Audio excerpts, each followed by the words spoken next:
I used to think the scariest thing about coming home late was a dark hallway and a creak you couldn't place. Turns out the scariest thing is a television left on mute. The way it makes the room a mirror. The way it returns your life to you without asking permission. A TV on mute teaches you two things at once. Your house keeps going without you, and glass tells the truth without caring how you look. I'm Eric. 36. I keep servers from having feelings at a regional bank in Denver. My work life is a rhythm of change windows, patch Tuesdays that always become patch Wednesdays, and ticket queues that multiply like rabbits when someone bumps a printer.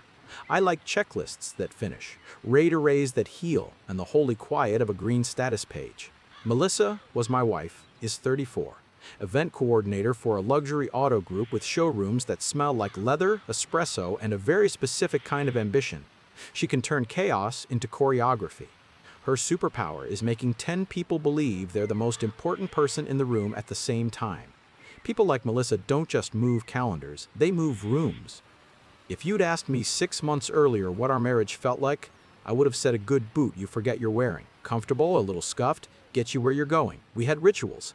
Saturday bagels at Rosenberg's, a standing date to walk, wash park and pretend we were training for a 10K we never signed up for, movie nights where she picked the film and I picked the snacks, and then she ate the snacks and I pretended not to mind. Quarrels that lasted an hour and ended with some version of, we're on the same team. Small, sturdy things, we're on the same team. The shift didn't arrive like an earthquake. It arrived like altitude. Quiet, dehydrating, easy to blame on the air. First, it was new leadership trainings that didn't exist on the public-facing calendar. Then late stand-ups that weren't the comedy kind and somehow never ended before 11. Then the renovation fund we set up, because we'd been talking about redoing the kitchen since the day we moved in and discovered the previous owner's thing for faux marble contact paper. Let's create a joint account, Melissa said. We'll keep each other honest. I'll funnel part of my event bonus. You throw in a slice of your overtime, a clean pot nobody touches until the backsplash says yes. It made sense the way all plans do when you write them on a napkin. The balance ticked up for 3 months, then started draining in little gulps. We're just borrowing against good intentions, she'd say, breezy. I'll replace it when my Q3 bonus clears. The transfers went out labeled tile deposit and appliance hold, but no order confirmation ever hit our inbox. I chalked it up to vendor weirdness because vendor weirdness is a language I speak. The tea started in November. You look wired, she said one night, steam lifting from a mug she set by my keyboard. Sleepy blend. I used to take this after trade shows when my brain wouldn't shut up. I'll take a melatonin, I said, because I'm a creature of habit and melatonin tastes like permission. You hate how it fogs you, she said. Smile on. Try this, it's natural. Natural is a marketing word. I took the mug anyway because marriage is compromise and tea is not a hill I want to die on. I carried it to the sink, poured half into a travel thermos for tomorrow, tipped the rest into the disposal, ran water, and clinked the mug for the sound of plausibility. It felt like betraying nothing and everything. The next night, she offered again. The next week, she pushed. You're short with me in the morning, she said. You need sleep. I stuck with me in the morning, she said. You need sleep. I stuck with melatonin on nights I wanted the illusion of control. 2 Thursdays later, I got stuck late at the bank with a core switch that decided spanning tree was optional. By the time I left, the sky had become a black weather vane, and the streetlights felt like explanations. When I pushed our front door with a hip laptop bag, dry cleaning, tacos, the TV was paused on a travel show scene, sound on mute, cool blue against the wall. In the glass, I saw my own outline step into the room and, behind it, a man's shoulder. It took a second for my brain to iron it into sense. If you've never seen a stranger exist in your space, it's like seeing a typo in a prayer. The wrong thing jumps, but you still need a beat to accept it. I said Melissa's name the way you call into a canyon and hope the echo is friendly. She stepped from the hallway, hair quick mess, expression wrong, like someone who has rehearsed relief but got the lines for grief. Behind her, movement. A man gliding toward the kitchen slider that opens to the building's parking level. He had the expensive casual of a person who knows which buttons to leave undone. I didn't think. I set the tacos on the console and followed, socks on cool vinyl, lungs trying to catch up. He hit the slider, surfed the night air into the garage, cut left toward the ramp. I said, "Stop! You don't get to walk out of my home." He glanced back, misjudged the curb, foot to slick meltwater, a skid that would have been funny if physics weren't busy balancing my life. I was 20 feet, then 10, then 2. We hit the same wet plane, shoulders brushed, cloth slapped cloth, momentum did what momentum does. He pinwheeled, reached for a balance that wasn't there, and went down hard on his hip. His palm smacked concrete. A ring made a new sound. "Hey," a voice, authoritative and human. The building's overnight security guard, mid-50s, ball cap, walkie. The posture of someone who breaks up arguments about package theft rounded the column. He saw a man on the ground, me strung like wire, a slider yawning behind us. He lifted his radio. "We have an incident, lower level by the south ramp," he said. The kind of sentence you know he's used before. "I live here," I said, because the body will always try to make sense before it makes a case. "I'm calling this in," he said to the air. "Nobody move." He didn't yell, he announced. Melissa came down barefoot, hoodie zipped wrong, eyes at full volume. "Eric," she said like a script. She looked at the man on the concrete and then away as if direct sight was an admission. He groaned. He checked his watch hand to make sure the watch had not died in the fall. Expensive men have priorities. The police came fast because a fight in a garage is an easy call to put in the win column. Fluorescent tubes make everything look like a policy. "What happened? Did you strike him? Were you pursuing? Do you know this man?" The guard gave his report. They were moving. The one, he meant me, was behind him and then kind of beside him. They touched shoulders. The other guy slipped on the water by the drain. It looked like an accident. I didn't see the start. Melissa said, "He's not violent," which is the way some people say. I don't have another line. The man on the ground handled his pain like it owed him an apology. He took a call from someone who referred to him as "Sir." He said, "It's fine," in the tone of a person who wants everybody to remember this isn't the end of his story. The paramedics lifted him and he hissed the way cars do when pressure gets released too quickly. The officers decided. They cuffed me. "Primary aggressor," one said, voice neutral as a bowling lane. "They recited my rights. They slid me into a car that smelled like old decisions. They served me a temporary protective order at the station, no contact, no return to the apartment, a hearing date, and gave me a brochure in 2 languages on how to obey a protective order, as if the documented urge to do wrong needed pamphlets to stand down. A duty lawyer told me 3 sentences that matter in any fluorescent room: say little, hire a lawyer who breathes this way, gather boring proof. I slept on my friend Nate's couch, a Navy IKEA number that remembered all our 30s. He set a glass of water on the table like we were still 22 and he was guarding me from bad choices. He said, "You're not a first punch kind of guy." I said, "I didn't push." We looked at the ceiling as if it could referee. In the morning, my phone turned into a siren. Melissa posted a black square with a caption about safety, healing, and an untagged hint nearly everyone in our life could decode. "If you know, you know," she wrote, which is the social media version of closing arguments. I did what the jail lawyer said. I didn't post, I didn't call, I didn't text. I made a list: attorney, video, access logs, the renovation fund, the money I pretended was grout. Owens's office smelled like coffee and old wood, the kind of space where legal pads feel at home. He had the calm of a person who understands that panic is contagious and boring is a cure. "We acknowledge the contact," he said. "We underline the slip on the video. We frame your pursuit as an attempt to prevent a trespasser from fleeing. We highlight the 911 log and the guard's statement. We stay off the internet. We keep 1 sentence for every point. Juries trust sentences that stop." I went to the garage management office, a gray box beside the elevator. I presented my registration. The admin, a man with a mustache that said he understood patience, pulled the footage with the reverence of a librarian retrieving a first edition. The video didn't give me vindication, it gave me frames. Angle 1, the slider, the man exiting, the wet sheen. Angle 2, the ramp camera, my shoulder brushing his foot going out. Angle 3, a fixed shot that caught the guard coming around the corner. No dramatic punch, no me charging. Just physics and a late evening and a bad patch of water under a light that needed replacing. The access logs painted their own kind of romance novel. A generic vendor fob assigned to a service partner for the auto group pinged our garage reader 3 nights a week after 9. The slider's low-energy reader, a thing I didn't know, existed until that week, logged each open by fob number. Guest passes signed out by the concierge were labeled customer care. The concierge had a way of capitalizing nothing and meaning everything.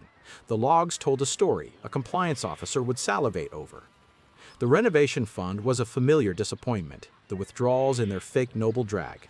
Tile deposit? Appliance hold. Lighting design consult. I cross-referenced with our email search. No order confirmations, no quotes. I checked our shared credit card. Charges from Henry Hotel Lofts on Mondays and Wednesdays, a place that shows up in bridal blogs under phrases like urban chic, and in the expense, reports of people who enjoy cheating without awkward lighting. Uber receipts from our building to that block and back. A Grubhub alias, MELA, that delivered sushi to the service door because VIPs don't carry bags through lobbies. I downloaded the statements. I didn't write snide captions. I printed dates, times, amounts. I made 2 piles, criminal case, family case. It felt like separating puzzle pieces by color and shape and still not wanting to see the picture. Owens read the packet and gave me a single nod that felt like a bucket of water poured on a stubborn fire. Good, he said. This is the right kind of petty. What does that mean? I asked. It means you were restrained enough to gather proof like an adult, he said. Petty would be printing screenshots with red circles and writing cheater in the margins. The right kind of petty is receipts with timestamps, logs with arrows, 911 call times, and a security guard statement that uses words like wet. We arranged a civil standby for me to get essentials from the apartment. The officer who met me looked like he had cataloged every variety of human regret. 10 minutes, he said. No chatting, no detours, no souvenirs. Melissa stayed in the bedroom. I packed jeans, sneakers, a hoodie, chargers, my toothbrush, the skillet I can actually cook with, and the router because I paid for it and I'm petty where I'm allowed.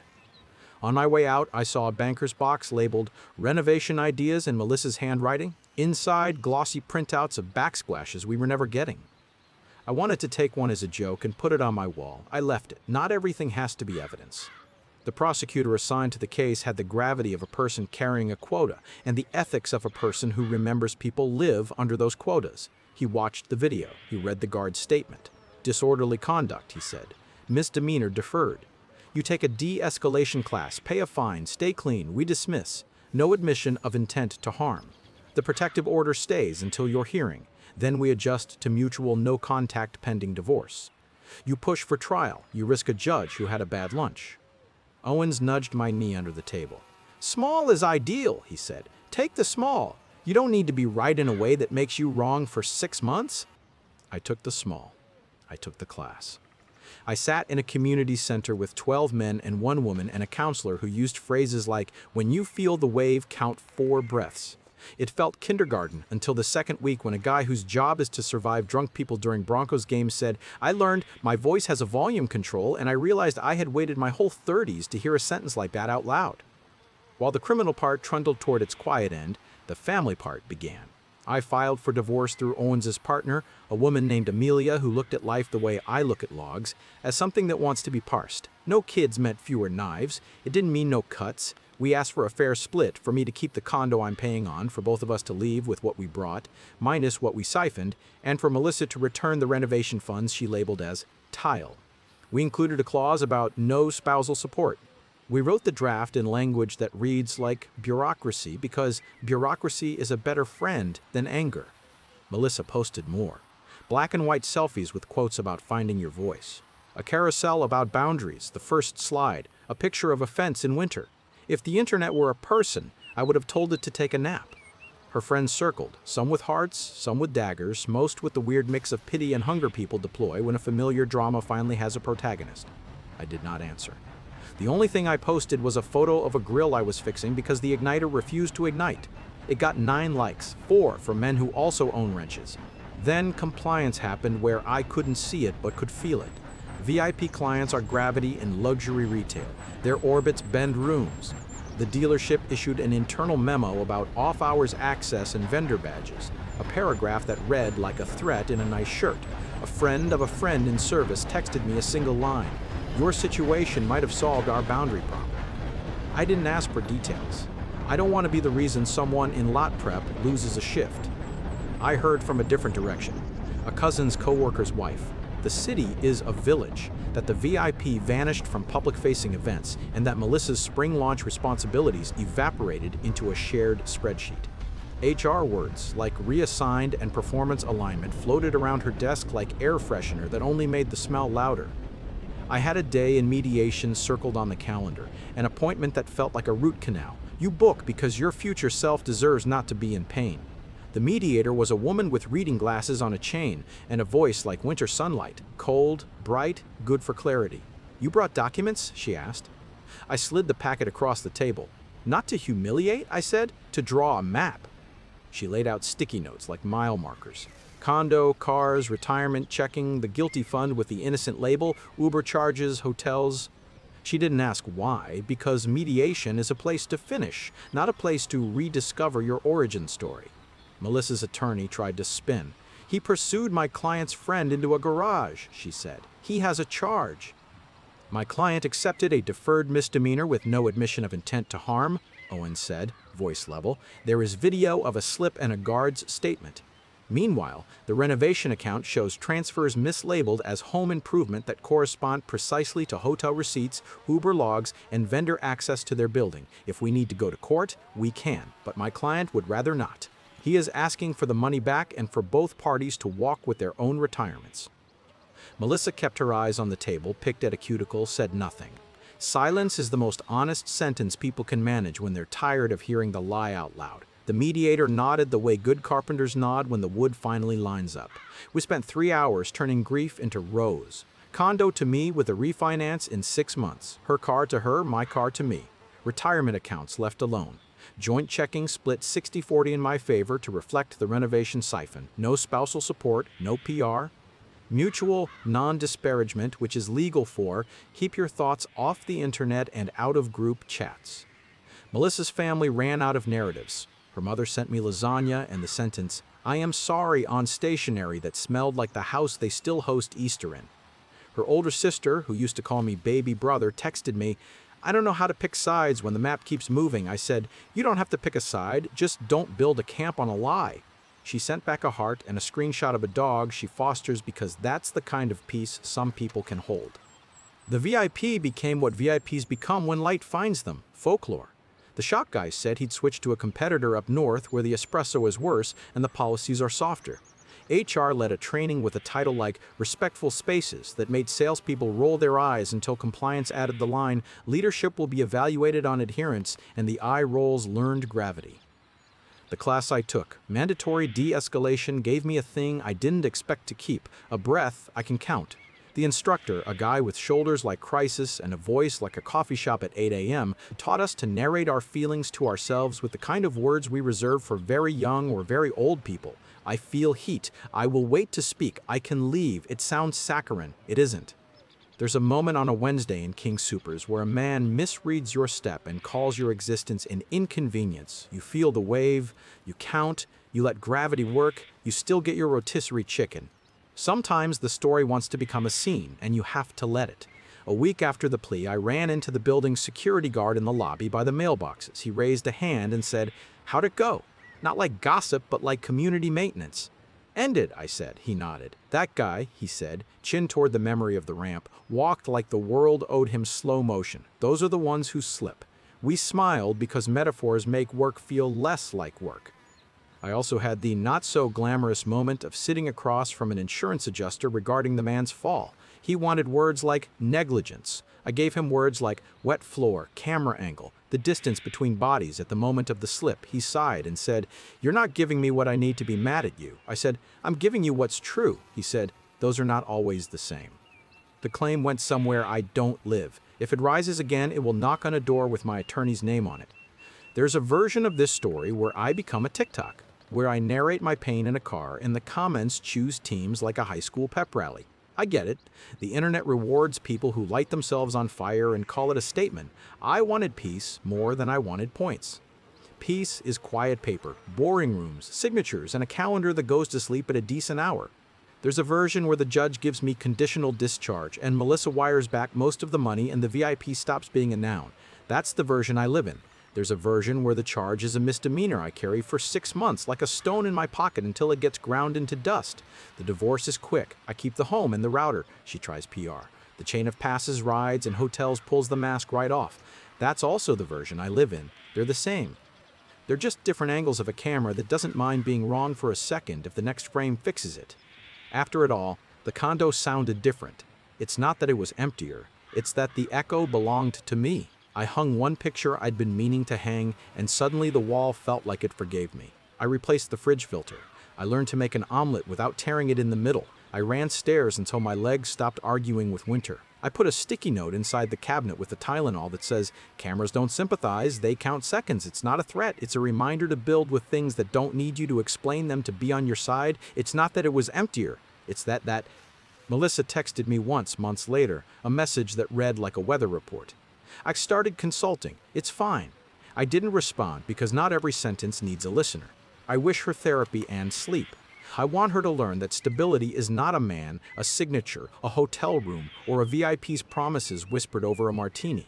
Stability is a budget, a boundary, and the courage to sit in a room where the only thing clapping is the stapler.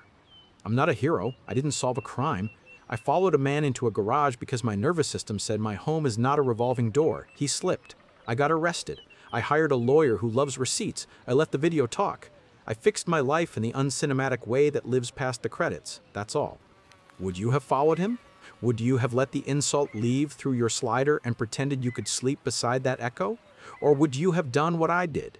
Paced it out, taken the hit history gave you, collected the minutes like coins, and gone after the footage yourself, because peace isn't real until the math is. Tell me in the comments. And if you think quiet evidence beats loud theater, tap like and subscribe. It lets the algorithm know to bring more stories like this to people who need proof more than applause.